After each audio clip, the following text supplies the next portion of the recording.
Assalamualaikum, kali ini kita akan menjelaskan mengenai adjective clause. Adjective clause adalah klausa yang menjelaskan kata benda, menjelaskan benda. Adjective clause dalam penggunaannya dia akan menggunakan relative pronoun seperti who, whom, which, that, and whose untuk kepemilikan. Oleh sebab itu, nama lain dari adjective clause adalah relative clause. Bagaimana menggunakannya? Ini kasih contoh dulu satu ya. Suatu ketika kamu mempunyai kalimat seperti ini.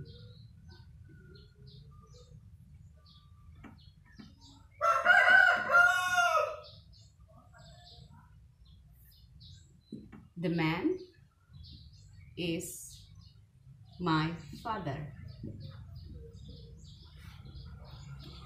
Kamu ingin menjelaskan kata benda the man menggunakan adjective clause, otomatis kamu akan menggunakan relative pronoun. The man who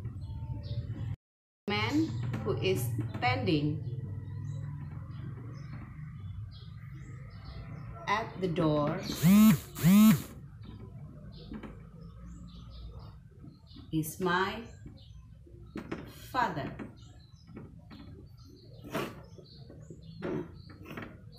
Who is standing at the door, inilah yang dimaksud dengan adjective clause.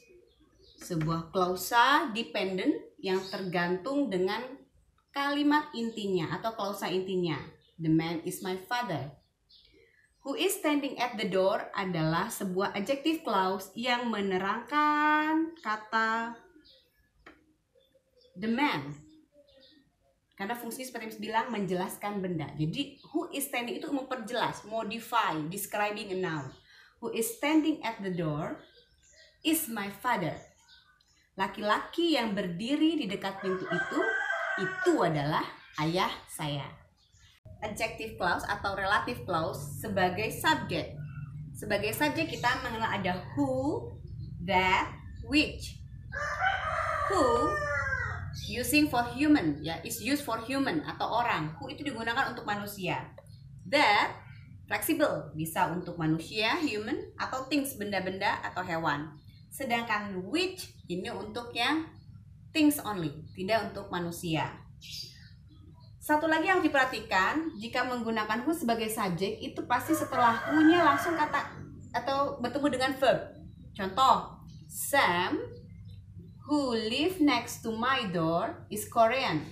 Sam yang tinggal di sebelah rumah saya atau tetangga saya, next to my door, is Korean. Seorang warga negara Korea.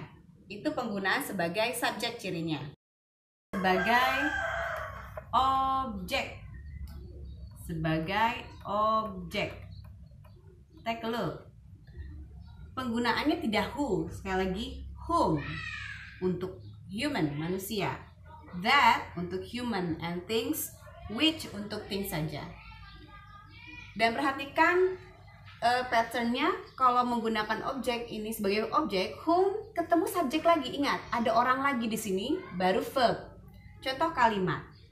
The man whom you met at the park is my uncle. Whom you met at the park adalah adjective clause yang berfungsi sebagai objek, menerangkan the man. Pria yang, tetap sama ya, pria yang kamu lihat atau ketemu tadi di taman itu adalah paman saya.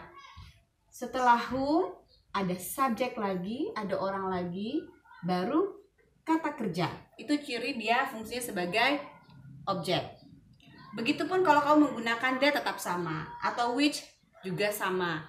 Hanya bedanya which tidak untuk manusia tapi untuk things, benda atau mungkin hewan. Sedangkan that lebih fleksibel, bisa orang, bisa benda, atau misalkan bisa juga hewan, itu bisa menggunakan that. Dan untuk objek ini kadang-kadang orang menghilangkan relative pronounnya. For example, the man you met at the park is my uncle. Tidak menggunakan whom. Boleh saja. Jadi kalau sebagai objek, relatif pronounnya, that-nya, whom-nya bisa juga dihilangkan. The man you met at the park is my uncle. Betul. The man whom you met at the park is my uncle. Juga betul. Fungsi sebagai possession, kepemilikan. Kita menggunakan relatif pronounnya whose untuk pemilikan.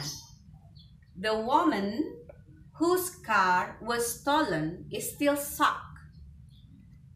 Wanita yang mobilnya. Lu perhatikan di sini.